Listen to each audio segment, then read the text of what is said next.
Brexit, fantastic! Congratulations, everyone.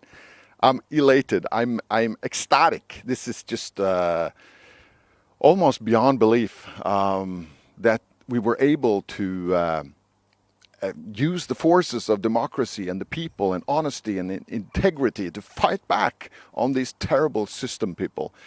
It is yesterday. Today is Saturday. Yesterday, Friday. I was flabbergasted. I didn't quite. This is a groundswell. This is a change of the tide.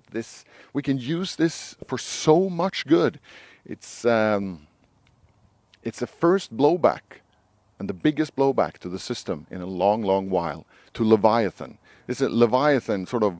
It's a crumbling like this, and we can pull him over and have him fall down.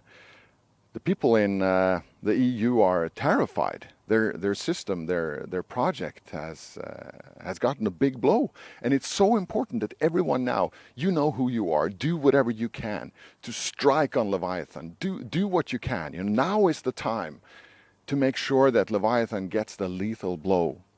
There are so many ways to do it. My personal hero was a Norwegian policeman that closed the border between Norway and Russia. There was this huge immigration coming in over the Russian border, and at some point, this guy, whether this is true or not, it's a perfect example of the kinds of things that you could do. He just said enough, and he closed the border, and then they had to work out the rules and all that. But there's individual responsibility that needs to be taken by people.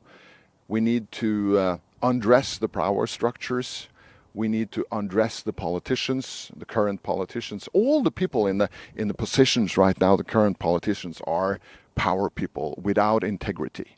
The people that are holding all the high positions and the journalists and within all the organizations. So essentially all of them need to be replaced by other kinds of people.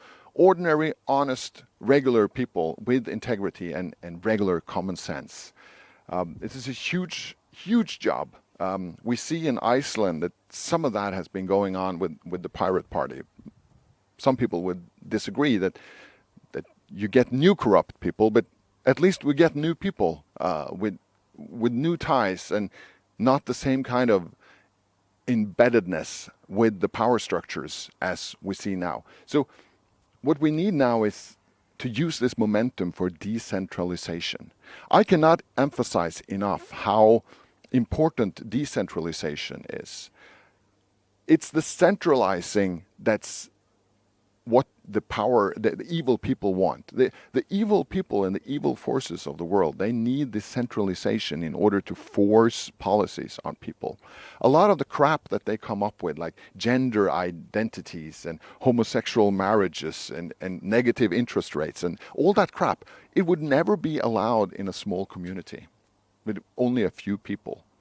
They need bigger and bigger structures in order to impose bigger and bigger lies and bigger power schemes on the people. Because when it comes down from way high above in Brussels, people sort of, well, it's the law and you can manipulate people that way. You cannot manipulate it. The closer you get down in society to the individual level, the harder it is to manipulate.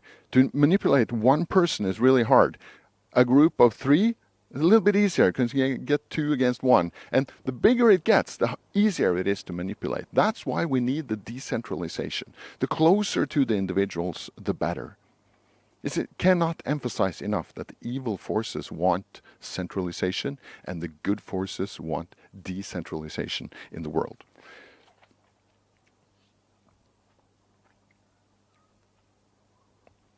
It's a historic shift. We can fight back. Do what you can. You know who you are.